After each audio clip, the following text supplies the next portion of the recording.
الحمد لله والصلاة والسلام على رسول الله وعلى آله وصحبه ومن والاه.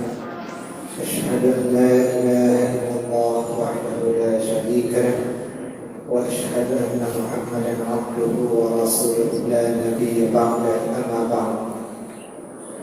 Kaum muslimin, kaum muslimat rahimahullah, puji dan syukur kehadirat Allah Subhanahu wa taala yang masih memberikan kepada kita nikmat iman serta Islam. Kemudian salawat berikan salam kepada junjungan kita Nabi Muhammad sallallahu alaihi wasallam. Kaum muslimin, kaum muslimat, hadirin dan hadirat rahimahullah. Dalam surat Al-Baqarah, surat yang kedua, ayat 185, Allah Subhanahu wa taala telah berfirman, A'udzu billahi minasyaitonir rajim. Bismillahirrahmanirrahim. Wa man kana maridan aw 'ala safar, 'iddatun min ayyamin ukhra. Yuridu Allahu bikum al-yusra wa la yuridu bikum al-'usra. Shadaqallahul 'azim. Siapa yang menderita sakit atau dalam perjalanan dia musafir, maka dia wajib mengganti di luar hari atau di luar bulan Ramadan pada hari yang lain sesuai dengan berapa hari yang dia tinggalkan. Allah menghendaki kemudahan bagimu dan Allah tidak menghendaki kesulitan bagimu. Di dalam menjalankan ibadah puasa Ramadan, pada prinsipnya semua orang-orang yang mencukupi syarat wajib puasa Ramadan, mereka terkena kewajiban untuk melaksanakannya.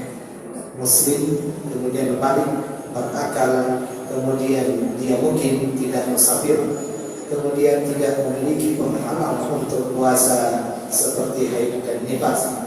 Nah, kalau semua hal itu dia penuhi, maka dia termasuk orang yang wajib melaksanakan puasa Ramadan. Namun ada beberapa golongan yang Allah beri keringanan untuk tidak wajib berpuasa di bulan Ramadan. Kalau mereka ingin tetap puasa silakan, kalau mereka ingin berbuka tidak puasa juga silakan. Di antaranya disebut di dalam ayat yang kita baca, siapa yang menderita sakit. Sakit di sini sifatnya umum, tidak disebutkan nama penyakitnya, tidak dikhususkan penyakit tertentu. Apakah penyakit dalam, penyakit luar, penyakit kulit. Yang namanya sakit dalam bahasa Arab adalah lawan dari kata sahih atau sehat. Sakit itu lawan dari kata sehat. Kalau orang seperti itu tidak pantas disebut sehat, maka dia secara bahasa disebut sakit. Kalau kulitnya tidak seperti seharusnya, maka disebutlah kulitnya sakit. Kalau kondisi tubuhnya tidak seperti seharusnya, padahal umumnya manusia itu sehat.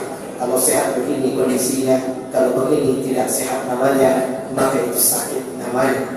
Nah, sekarang para ulama menjelaskan sakit yang bagaimanakah yang membuat kita tidak wajib berpuasa di bulan Ramadan. Penyakit apakah yang membuat diangkatnya kewajiban tersebut? Di antara yang disampaikan oleh Ibnu Hazm Az-Zahir, beliau mengatakan Allah memberikan keringanan kepada orang yang sakit untuk tidak berpuasa jika dia tetap berpuasa, penyakitnya bisa bertambah parah. Maka yang seperti ini diangkat kewajiban puasa Ramadan baginya.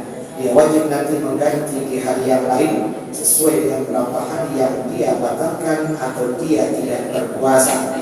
Disebabkan ada penyakit yang kalau dia tetap berpuasa, menurut dokter yang dipercaya, dokter yang beriman kepada Allah Subhanahu wa taala, dokter yang keilmuannya pun diakui, menurut dia kalau bapak berpuasa ini bisa menambah parahnya penyakit kita. Nah, kemudian kalau kita tetap berpuasa, penyakit itu akan membahayakan jiwa. Jika kita tetap puasa, semakin parah penyakit tersebut menurut perhitungan dari ilmu medis yang dipercaya dan bisa dipertanggungjawabkan. Kemudian ketika dia semakin parah akan membahayakan jiwa si penderita penyakit. Maka yang seperti ini dia tidak berpuasa di bulan Ramadan.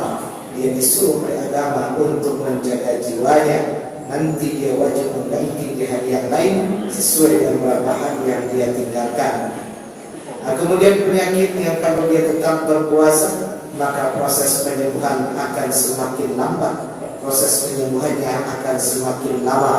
Karena menurut perhitungan ilmu medis yang Islam juga tidak menolak ilmu pengetahuan, nah, kalau dia rutin meminum obat, kalau dia rutin melakukan apa yang dinasihatkan oleh dokter, maka seharusnya kalau diperkirakan sekitar 1 minggu insya Allah penyakitnya akan hilang atau kondisi fisiknya akan semakin membaik.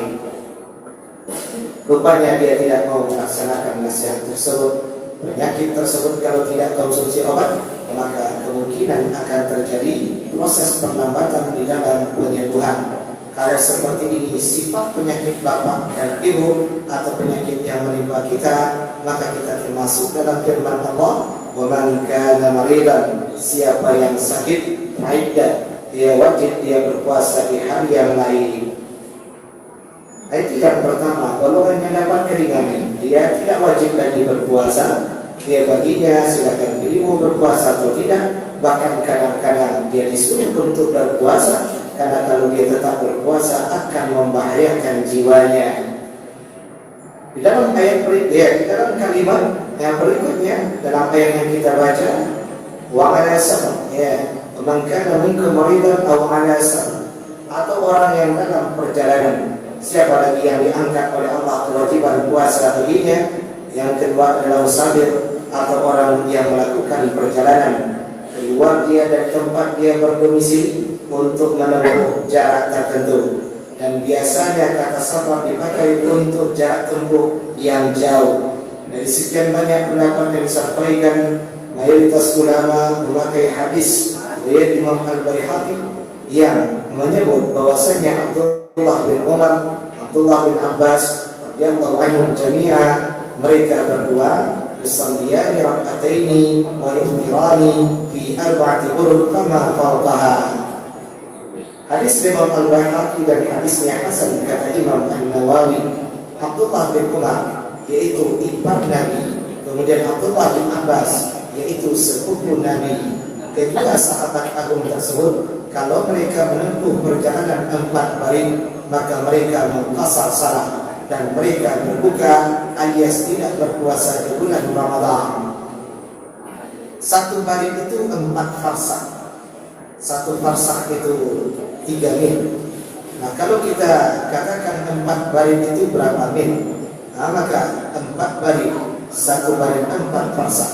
Kalau dia 4 barit berarti 4 kali 4 16 farsak. Dan 1 farsak itu 3 mil. Nah, sekarang dia 16 farsak. Maka 16 dikali 3 dapatlah angka 48 mil. Nah, dari sini para ulama sudah berbeda pendapat tentang 1 mil berapa kilometer. Ada setidaknya 3 pendapat, 1,5 kilometer, ada yang mengatakan 1,6, ada yang bilang 1,7 kilometer.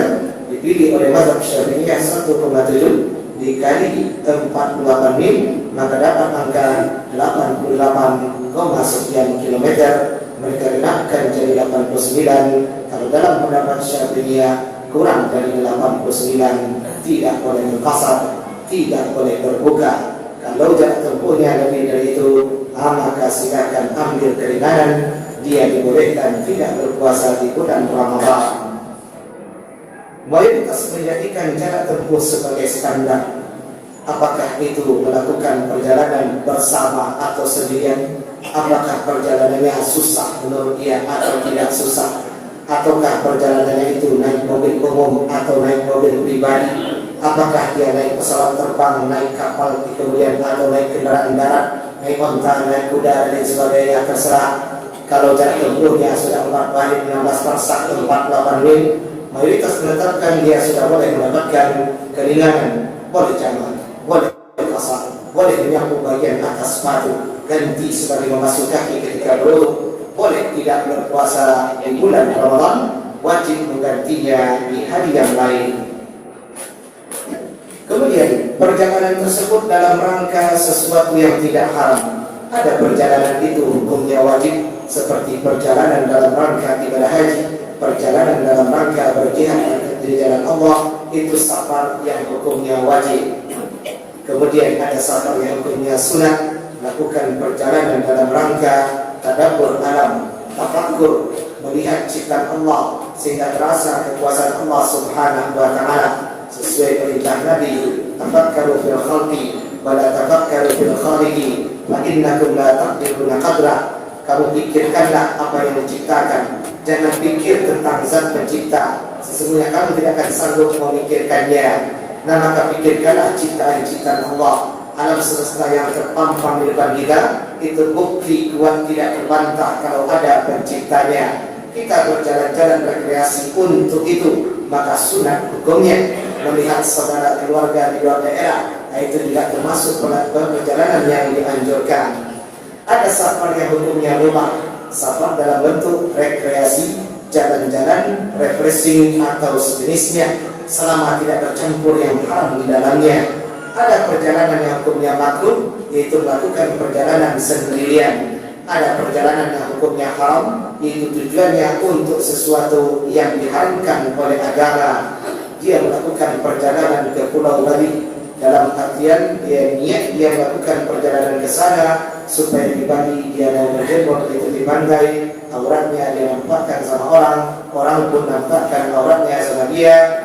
Dia berniat seperti itu, maka perjalanannya semenjak dari rumah perjalanan yang hukumnya haram. Orang seperti ini tidak berhak mendapatkan keringanan dari Allah Subhanahu wa taala. Nah, itu dua kelompok yang mendapatkan keringanan. Bagi orang musafir nanti, dia wajib mengganti di hari yang lain sesuai dengan beberapa hari yang dia tinggalkan karena dia safar. Nah, puasa Ramadan dia di hari yang lain itu nilainya sama dengan puasa di bulan Ramadan, karena kalau ada uzur pahala tidaklah berkurang. Uzur hanya merubah amalan menjadi lebih mudah, tapi tidak mengurangi pahala ibadah. Nah, kemudian mungkin ada yang keberatan, dan ini sering kita ingatkan. Ketika dia merasa keberatan untuk mengambil sedekah dari Allah, Rasulullah SAW mengatakan, "Tilka sadaqatullahi alaikum faqbalu sadaqatahu." Itu adalah sedekah Allah untuk kalian, maka terimalah sedekah Allah tersebut. Rukhsah itu keringanan, itu adalah sedekah dari Allah. Jangan sampai punya pemikiran kalau kita ambil sedekah dari Allah, pahala ibadah kita jadi berkurang. Kalau bapak dan ibu tidak ingin mengambil keringanan tersebut, ya sudah. Kalau bapak dan ibu tidak ingin mengambilnya, jangan diingkari, jangan diremehkan dan dirujak atau direndahkan, dilecehkan orang yang mengambilnya. Orang yang mengambil itu adalah orang yang paham syariat, dan yang diambil itu juga syariat Allah Subhanahu wa taala. Jadi pilihan kepada bapak dan ibu. Kalau pertanyaannya manakah yang lebih baik, di sana orang tidak sepakat. Ada yang mengatakan tetap berpuasa ketika safar itu lebih baik, dibantah oleh orang. Ada hadis dari Abdullah bin Umar, riwayat Imam Al-Bukhari, la khaira fi as-sawm fi as-sahr. Tidak ada kewajiban dan tidak ada kebaikan berpuasa di dalam perjalanan. Ditambah pula dengan Rasulullah SAW, beliau batalkan puasanya, artinya berbuka. Kata Aisyah radhiyallahu anha, saya pernah melihat Nabi bermusafir dan tetap berpuasa. Saya tidak pernah melihat beliau bermusafir dan beliau tidak puasa. Jadi kedua-duanya Nabi lakukan. Allah berikan hal itu supaya kita leluasa untuk memilih, supaya tidak terasa beban berat dalam beribadah kepada Allah Subhanahu wa taala. Tapi kalau kita memilih tidak mengambil keringanan tersebut dengan menganggap orang yang mengambil keringanan orang pemalas, imannya lemah, tidak kuat, masa dengan anak saya saja bisa kalah, itu sombong namanya, dan itu dia sifat favorit dari iblis, membuat dia diusir dari surga oleh Allah Subhanahu wa taala. Kalau tidak mengambil, jangan sampai menjaga rasa sombong ke dalam hati kita. Sebagaimana orang yang mengambil keringanan, jangan merasa sombong pula atas saudaranya yang tidak mengambil dengan mengatakan orang bodoh yang menentu. Tidak tentu silakan dari Allah, tidak tentu namanya lebih mudah. Kalau beribadah berdasarkan kebiasaan, ya boleh itu. Jangan sampai pula mengatakan seperti itu. Atau kemudian jauhi kata-kata tantang bagi yang bohong yang mati, tantang bagi yang bohong anda puasa, tantang apa?